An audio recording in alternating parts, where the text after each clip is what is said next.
Hey guys, this is the Ganzo G745. I got this knife, I think, somewhere around summer 2016.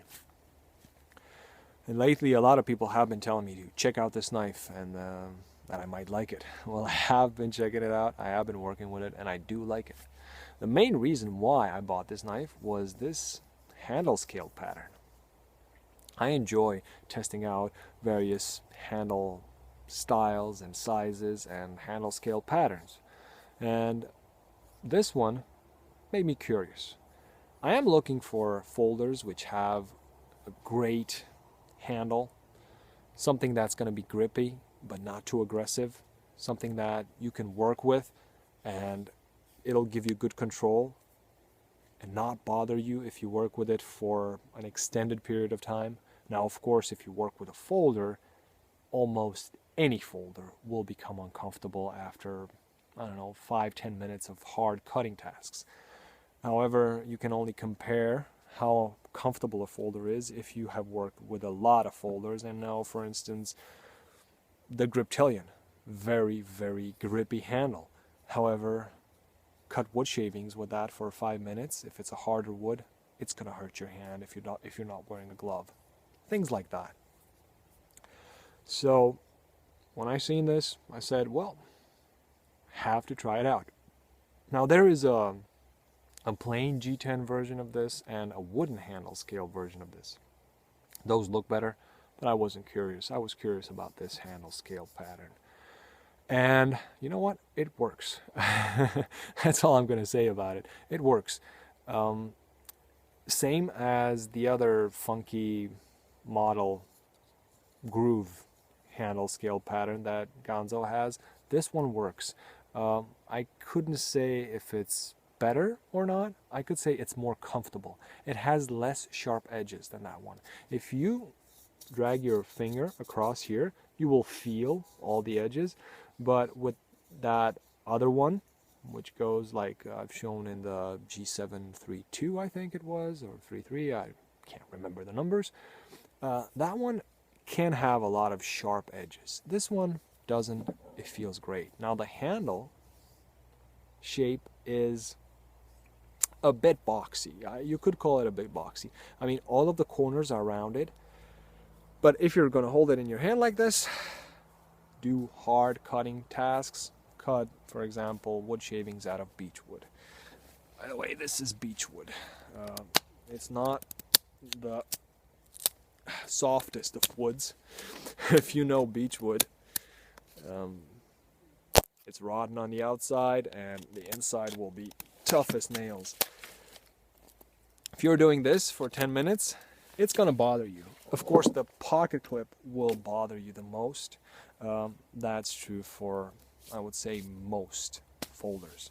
You're not gonna have a folder that's as comfortable as a fixed blade. However, this one is pretty damn comfortable. Right when I got this knife, I didn't sharpen it, didn't do anything to it. We were remodeling a bit at the cabin, and I started using this knife. And I cut just about anything I could get my hands on. The dirtier, the better.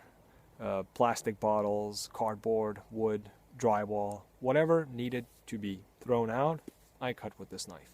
And of course, when you're gonna cut dirty cardboard that has sand or small pieces of rocks in it, it's going to damage your edge, and it did. However, even with the initial edge, which this knife had from Ganzo, which was not shaving sharp but paper slicing sharp, this knife performed very well. Why?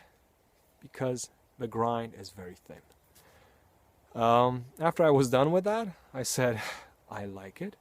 Now let's see how it does for bushcraft, woodcrafting sort of activities. And simply because I was lazy, I didn't want to reduce the edge angle to a 20 degree per side, I reduced it to a 25 degree per side. And immediately I noticed an improvement, which was logical. However, after working with this, splitting a few pieces of softer woods and making a few wood shavings, I decided 25 degrees per side would be just fine for this knife, because I'm going to keep it as a working knife. Now I did EDC this knife for about a week, but it is just too aggressive looking, too tactical for me to EDC. And I decided, well, I'm just going to keep it as a working knife. And it has been working out. Now you can probably see this is not the original pocket clip. That one was black, and these are not the original screws. I used the screws from this one on my G733, I think that's the model, which I EDC'd for a longer period of time. And this pocket clip I just blackened, and because it's just a working knife, I didn't care too much. Now the blade shape. I wasn't the biggest fan of this tip shape. The edge with this nice belly I liked, no problems there. The jimping didn't bother me. The swedge right here, I have no feelings towards it. However, I wasn't the biggest fan of the tip. Why? I just don't like the shape.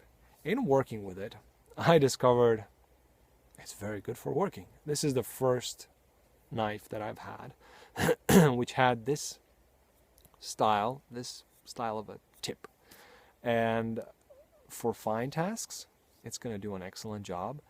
For just making holes into wood or plastic, it's great. The only thing I did was remove a bit of the coating so I could strike a ferrule. Now it can strike a ferrule even with this edge, which is covered with coating paint, but it'll do it much better right here. Very thin grind, as you may be able to see by the tip, I'm not sure, which helps this knife out a lot. As a general purpose knife, as a hunting knife, fishing knife, knife to keep around the shop, I think this is just excellent. And for, I don't know what, $17, $19, you can't go wrong. Now every time you baton with a folder, chances are you're going to get some blade play side to side, and you need to tighten the pivot screw. That's what I do. I have my on-the-go sharpening and repair kit. A lot of people suggested Loctite or Teflon tape. Those are good ideas. I just always have this one with me, and if I wouldn't, and I would just take this knife out without having that little screwdriver with me, I would probably put Loctite very carefully on the pivot, but I don't need to do that. It'll loosen the pivot. Now if you baton it really hard, you will get some up down, forward backward blade play. As it is, this one doesn't have it. I mean, if you really pay attention, it might, but I wouldn't call that blade play. I would call that rocking in the axis lock. Yes, if I'm holding on to the axis lock, there's nothing there. So of course the axis lock will fail when you baton this into wood. At some point, shock and pressure will get it to open. So you have to be careful when you baton a folder.